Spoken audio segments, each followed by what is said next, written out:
The Truth, Errol Spence Jr. came out and gave his thoughts on Tyson Fury stopping Deontay Wilder. He stated that Tyson Fury looked sharp, he looked good. He also added after Deontay Wilder got hurt in the third round, his equilibrium was off. And that's why he believed Tyson Fury got the stoppage. We all know Deontay Wilder's ear was bleeding. And I'm not talking about it was bleeding because Tyson Fury busted his eardrum from the singing he did after the fight. I'm talking about during the fight.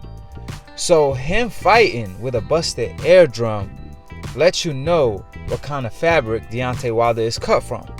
So with that being said, Errol Spence followed up by stating that he has his money on Deontay Wilder if there's a trilogy match. With that being said, of course, Errol Spence is riding for his people. Deontay Wilder is still the champ of the people, win or lose, because the people want the best versus the best. And that's what Deontay Wilder did.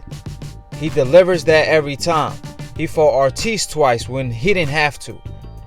He pushed for the Tyson Fury rematch when he didn't have to because it was Tyson Fury who went to ESPN. So just because he took a L, it doesn't mean that's the end of the world. It's a minor setback for a major comeback.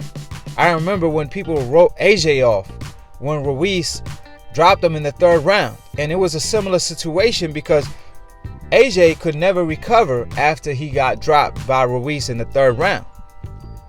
Just like Deontay Wilder. The first round was kind of competitive. I gave it to Fury though, but it was very close. The second round, I gave it to Deontay Wilder. Then in the third round, that's when Fury took over and hurt Deontay Wilder and busted his eardrum. But after that point, Wilder was just standing from pure heart and determination and will. He was all over the place. His balance wasn't there.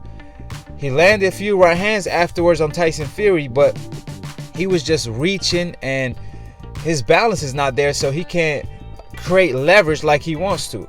With that being said, the third fight is still a good fight if Deontay Wilder is physically and mentally ready to bounce back. Deontay Wilder has all my support, and at the end of the day, it's not the end of the world. Deontay Wilder is still one of the baddest men on the planet. He only lost to the Fury, Tyson. So with that being said, it's okay to be the second best, especially when you already have 10 title defenses. So I'm just pointing that out there because on Split Decision is a boxing debate / talk show.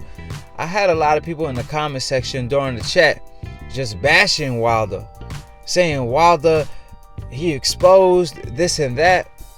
However, at the end of the day, every dog has his day. And one thing for sure, not anybody is perfect. And the quality of a champion is how you bounce back after a loss. And even the greatest loss, and that's Muhammad Ali, my favorite fighter of all time. And we all saw how the greatest bounced back. However, he was more so toward the prime of his years than Deontay Wilder today. Deontay Wilder is not old either, and he started boxing late.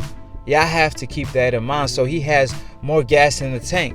So with that being said, I'm pointing all of this out because at the end of the day, people want to ride with you when you win. However, when you lose, they want to act like they never was there for you. But new media, we're going to be there for you regardless. We're going to give credit where credit is due also. So we're going to give Tyson Fury his credit. However, at the end of the day, Deontay Wilder is still a Hall of Famer. So when you take credit away from him, you're also taking credit away from Tyson Fury victory. But we all know what time it is. We know what comes into play when it comes to these situations. And one thing for sure, it don't take a genius to pick a winner when it's two people fighting. So you got a 50-50 shot of getting your prediction right. However, what matters is you predicting how the fighter is going to win. And I'm pretty sure, even though Fury told everybody that would listen that he was going to come forward and knock out Deontay Wilder, which he did. He spoke it, he believed it, he received it. And he told Deontay Wilder that. And Wilder told him them exact words. So with that being said, everybody doubted Fury. And I say that because all the Fury fans during split decision never called in. And if they called in, they picked Deontay Wilder to win by KO. And what's funny is they didn't even pick Fury, let alone pick how he was going to win. And that was coming forward. So I don't want to hear nobody talk about how much of an expert they are. Boxing is the theory of the unexpected. That's why we love the sport. And I believe today the triangle theory applies in the heavyweight divisions just like it did during the golden era, during Muhammad Ali days after his prime, when he came back and fought Foreman, Frazier, and all of the above. The triangle theory applied then, and I believe it will apply today, or it could possibly apply today, because I will favor a Wilder over AJ due to the fact that AJ is not as mobile as Fury. On the other hand, we saw what Fury did to Wilder. However, I feel like Fury versus AJ is a 50-50 fight because AJ is more fundamentally sound and has better combinations and doesn't telegraph as much, but he don't have the one-hitter quitter. So anything could happen. That's why we love the sport. That's why we love Deontay Wilder, because he made this possible. The best versus the best. So I don't want to hear Deontay Wilder is this and that when he made this possible. So give the man his props. And when he comes back and blasts all y'all favorite heavyweights, other than Fury possibly, then I don't want y'all hopping back to the hype train. So at the end of the day, like I said, this is the good and bad of the sport of boxing. That's why we love the sport. And it was actually Deontay Wilder that brought the heavyweight division back to life. So with that being said, he actually dragged Tyson Fury out of retirement. And Tyson Fury saved the face of the UK when AJ didn't step up to the plate. And it was actually Fury who did. So props to Fury, props to Deontay Wilder for bringing Fury back. It seemed like destiny to me. They gave us great memories to remember, even the lead up. I'll be first to admit, I thought Fury was capping. I thought he was playing mind games when he was telling Deontay Wilder, I'm coming forward. Everybody doubted him, and he proved the world wrong. And I believe he even shocked Deontay Wilder when he was coming forward, like Andre Ward against Froch in the first round. He threw Deontay Wilder off.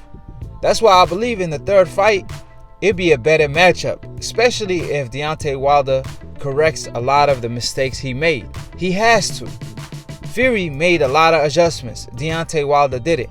And I believe it's because of the fact that he shocked Deontay Wilder when he came forward. Like I said, if y'all see my live reaction, man, I was shocked when he was coming forward against Deontay Wilder. With that being said, check out Split Decision episode 23, where we broke it down every minute and every second of every single round as far as Wilder, AJ, and Tyson Fury. So with that being said, subscribe below if you're trying to get smarter by the minute. If you're trying to get dumber by the second, don't. And listen to these decaf, aka dumbass casual fans. Of course, shout out to new media. Shout out to Deontay for starting the new media wave and being the entrepreneur for that. With that being said, if you're a casual fan and you're tired of being a casual fan and you want to be a hardcore, all you have to do is attend the Akhi University every Sunday live on Split Decision.